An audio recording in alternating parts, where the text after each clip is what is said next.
Bonjour, c'est Gilles sur boursicoté.com. Voici l'analyse technique Forex et matières premières pour cette journée du lundi 27 octobre 2014.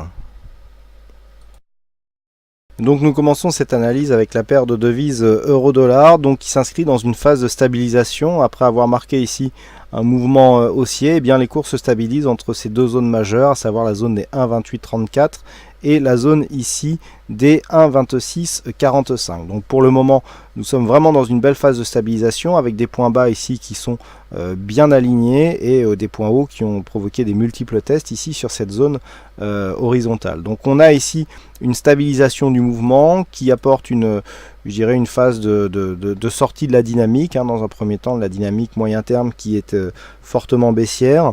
Il n'y a pas de mouvement de retournement puisqu'on a à peine ici testé le retracement des 38,2% sur la dernière dynamique. Donc il s'agit vraiment ici d'une phase de rebond technique qui débouche sur une phase de stabilisation court terme. Donc là, il faudrait passer ici à la baisse cette zone des 1,2645 pour avoir un risque baissier qui s'accentuera donc au fur et à mesure que l'on s'approchera de cette zone des 1,25, ou alors si nous avons une cassure ici à la hausse de cette zone des 1,2834, on pourra avoir un début d'affaiblissement de cette phase baissière ici, puisque la tendance serait retracée à plus de 38,2%. Mais tant que les cours oscillent entre ces zones, il est impossible de déboucher, d'anticiper un mouvement, même si dans ce genre de phase, c'est plutôt la continuité qui est plus favorable d'un point de vue statistique, et donc une continuité du mouvement baissier. Mais tant que nous n'avons pas une cassure relativement nette de cette zone des 1,2645, un peu comme nous avons eu ici, avec des cours qui testent ici, et puis finalement qui remontent, tant qu'on n'a pas quelque chose de plus net, tant plus que d'un point de vue court terme, il y a là aussi des mouvements de neutralisation qui sont en train de se mettre en place, on ne peut pas valider une poursuite du mouvement baissier. Donc nous sommes toujours en attente sur l'euro-dollar. En ce qui concerne le dollar-yen, pas de changement non plus, puisque nous étions ici toujours sur une rupture de cette dynamique avec cassure qui avait provoqué un contact ici sur la zone 50,61,8 et depuis donc un mouvement court terme qui est en train de se développer à la hausse. Donc on avait focalisé un petit peu notre attention sur cette phase qui avait lancé une dynamique haussière ici. Donc suite à ce mouvement, on est venu rechercher ici la moyenne mobile 20 exponentielle. C'est ici que tout va se jouer. Tant que l'on reste à peu près au-dessus de cette moyenne mobile 20 exponentielle, on continue ici d'évoluer sur un biais haussier court terme. La zone ici des 108 était assez importante puisque elle représente le retracement des 23,6% de Fibonacci. Donc on a fait la moitié du chemin pour revenir ici sur cette zone des points hauts. Donc c'est désormais sur ce rebond que va se jouer un petit peu la poursuite du mouvement. Nous avons deux solutions.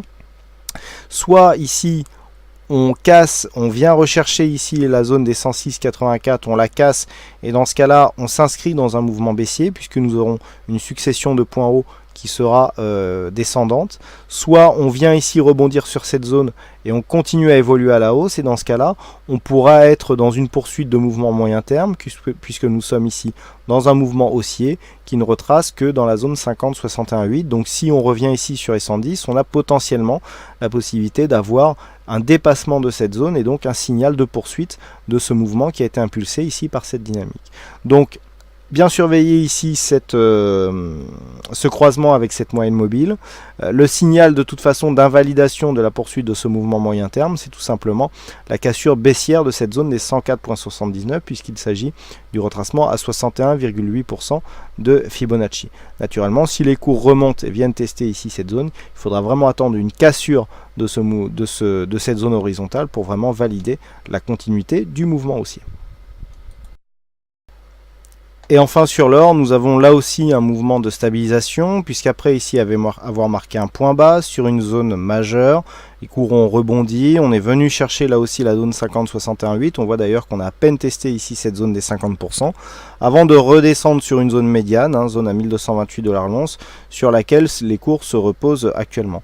Donc là je dirais que c'est un petit peu comme le dollar-yen, on est un petit peu entre deux eaux, soit on continue à monter ici et sur un dépassement des 1269 $ l'once, on viendra invalider ce mouvement baissier qui a été impulsé ici par cette dynamique, soit sur l'élan ici de ce mouvement court terme, on redescend ici, on casse cette zone des 1228, puis les 1208 et on revient tester ici la zone des 1187, et dans ce cas là on peut envoyer un gros signal baissier d'un point de vue moyen long terme puisque je le rappelle, mais je vous l'ai dit souvent dernièrement, cette zone est une zone qui n'a pas été franchie depuis plus de 4 ans.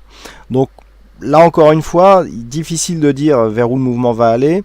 Je dirais que vu que cette zone était précédemment plutôt une zone de résistance, le fait que les cours s'appuient ici sur cette zone des 1228, on serait plutôt sur une continuité haussière, puisque nous avons ici zone de résistance sur 1228, ici on casse à la hausse et on revient la chercher comme zone de support. Donc ça c'est plus favorable à une poursuite d'un mouvement haussier qu'à une cassure de ce mouvement. Mais bon, si la cassure ici intervenait, on aurait le dernier rempart qui serait cette zone des 1208, qui est une zone significative, puisqu'elle a été testée ici à de nombreuses reprises.